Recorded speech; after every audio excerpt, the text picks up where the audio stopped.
साथियों नमस्कार।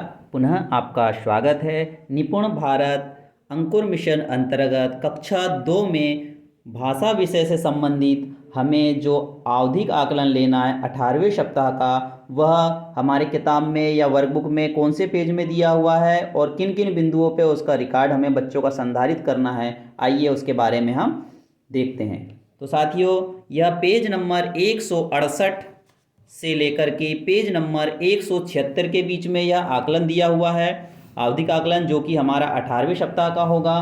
तो इसके आधार पे हमें बच्चों को इस किताब में भरवाना है। और ये जब हम पेज नंबर 168 से लेकर के 176 तक जब हम बच्चों से भरवा लेंगे, पूछ लेंगे, जब हमारे बच्चे के जो समझ है वो हमारे इन पेजों में आ जाएगी, इस अभ्यास बुक में आ जाएगी, उसके बाद हमें किन किन बिंदुओं के आधार पर उनका रिकॉर्ड संधारित करना है, आइए उस पर हम चर्चा करते हैं।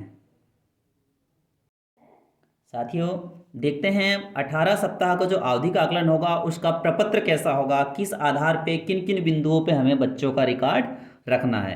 तो साथियों, इसमें जो दिशा निर्देश हैं वो तो वही हैं, सही और गलत का निशान लगाना है, या जो अंक होंगे संख्या के आधार पे कितने सही कितने गलत, तो उस पर हमें अंक दर्ज करना है। देखते हैं किस तरह से होगा। इसके पहले वीडियो में भी हमने इसको समझा था कक्षा 1 के लिए, यह हमारे कक्षा 2 के लिए है। पहला होगा सरल क्रमांक, दूसरा कॉलम होगा हमारा बच्चे का नाम, तीसरा कॉलम होगा माता पिता का नाम। उसके बाद देखते हैं जो रिकॉर्ड का हमारा पहला कॉलम जो होगा वो ये होगा मौखिक भाषा विकास। मौखिक भाषा विकास के अंतर्गत 3 भाग होंगे, कुछ नहीं बोला, दूसरा होगा कोशिश की, और तीसरा होगा सुना पाया, यानी कुछ हमने बोला और उन्होंने सुना पाया। तो यहाँ पर तीनों में से बच्चे की जो भी स्थिति होगी, मान लो कोशिश की अगर बच्चे ने, तो वहाँ पर हमारा राइट का निशान आ जाएगा। उसके बाद हमारा दूसरा कॉलम होगा ध्वनि जागरूकता। ध्वनि जागरूकता में हमारे बच्चे की क्या स्थिति है, सही या गलत का निशान लगाना है, सही है तो सही, गलत है तो गलत। उसके बाद अगला हमारा जो बिंदु होगा वो होगा वर्ण शब्दांश एवं शब्द पठन। इसके 4 भाग होंगे, वर्ण शब्दांश एवं शब्द पठन के 4 भाग होंगे। पहला होगा सही पढ़ाए गए वर्ण। सही पढ़े गए वर्ण कितने हैं, 48 में से जितने भी उन्होंने बोला, मान लो 38 सही पढ़ पाया। ये हमारे वर्कबुक में अभ्यास पुस्तिका में दिया हुआ है। दूसरा कॉलम होगा सही पढ़े गए शब्दांश, कुल शब्द 9 होंगे, जितने भी पढ़ा उसने मान लीजिए 7 पढ़ा। तीसरा होगा सही पढ़े गए शब्द, कुल शब्द हमारे 12 होंगे, जो कि हमारे वर्कबुक में दिया हुआ है। हो सकता है इसमें उसने 8 बच्चे ने पढ़ पाया, तो इस तरह से हम यहाँ पर 8 लिख देंगे। उसके बाद है हमारा गलत या नहीं पढ़े गए वर्ण शब्दांश लिखिए, यानी इनमें से जो शब्द नहीं पढ़ पाए या गलत है उनको हम यहाँ पर लिख सकते हैं। ठीक इसी तरह अगला कॉलम होगा कहानी पठन। इसके 35 शब्द होंगे, इसमें से भी 2 भाग में बांटे जाएंगे। इसको कुल शब्द जिन्हें पढ़ने की कोशिश की, यानी इसमें कितने शब्दों को उसने बच्चे ने पढ़ने की कोशिश की 35 में से, और कुल सही पढ़े गए शब्दों की संख्या। मान लो 35 में से 15 बच्चे ने सही पढ़ा और 20 बच्चे ने कोशिश की, तो इस तरह से हम यहाँ पर डिवाइड कर सकते हैं 35 शब्दों को।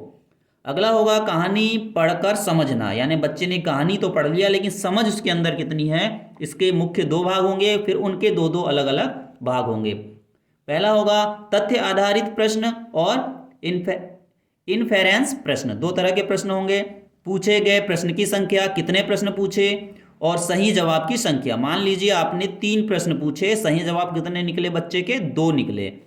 उसी तरह पूछे गए प्रश्नों की संख्या, मान लो इसमें भी आपने 3 प्रश्न किया और सही जवाब कितने आए, मान लो 1 आया या 2 आया या तीनों के तीनों सही आए। तो इस तरह से हम बच्चे का रिकॉर्ड रख सकते हैं। अगला कॉलम है हमारा वर्ण शब्दांश एवं शब्द लेखन, अर्थात सूत्र लेखन। हमारा शुद्ध जो लेखन है वह क्या होगा, उसके भी 3 भाग हो गए। सही लिखे गए वर्ण लेखन, कुल वर्ण 12 होंगे, उनमें से मान लीजिए बच्चे ने 9 सही लिखा, तो यहाँ पर हम 9 यहाँ पर लिख देंगे। सही लिखे गए शब्दांश, कुल शब्दांश 9 होंगे, इसमें से मान लीजिए बच्चे ने 6 लिखा, तो यहाँ पर हम इस तरह से 6 लिख देंगे। उसके बाद तीसरा कॉलम होगा इसी का सही लिखे गए शब्द, कुल 5 हैं, 5 में से मान लो 4 सही लिखा, तो यहाँ पर इस तरह से हम 4 लिख देंगे। उसके बाद है सूत्र लेखन सप्ताह 18 दिवस 6, यानी सप्ताह 18 के जो 6वां दिन होगा उसमें हमको जो सूत्र लेखन कराया था बच्चों को, सही लिखे गए शब्दांश, कुल शब्द 8 होंगे, तो जितने भी शब्द उसने बच्चे ने लिखा है यहाँ पर हम उसे दर्ज कर देंगे। तो साथियों, इन कॉलमों के आधार पे हमें अपने बच्चों का रिकॉर्ड संधारित करना है और इसके लिए हमें परेशान होने की ज़रूरत नहीं है। ये जो हमारी शिक्षक संदर्शिका है, शिक्षक संदर्शिका के पेज नंबर 429 में ऑलरेडी ये जो प्रपत्र है यह दिया गया है। तो आप इसकी सहायता से अपने बच्चों का जो रिकॉर्ड है बहुत ही आसान तरीके से संधारित करके रख सकते हैं। Thank you. इसी तरह के वीडियो पाने के लिए सब्सक्राइब एवं शेयर अधिक से अधिक जरूर करें।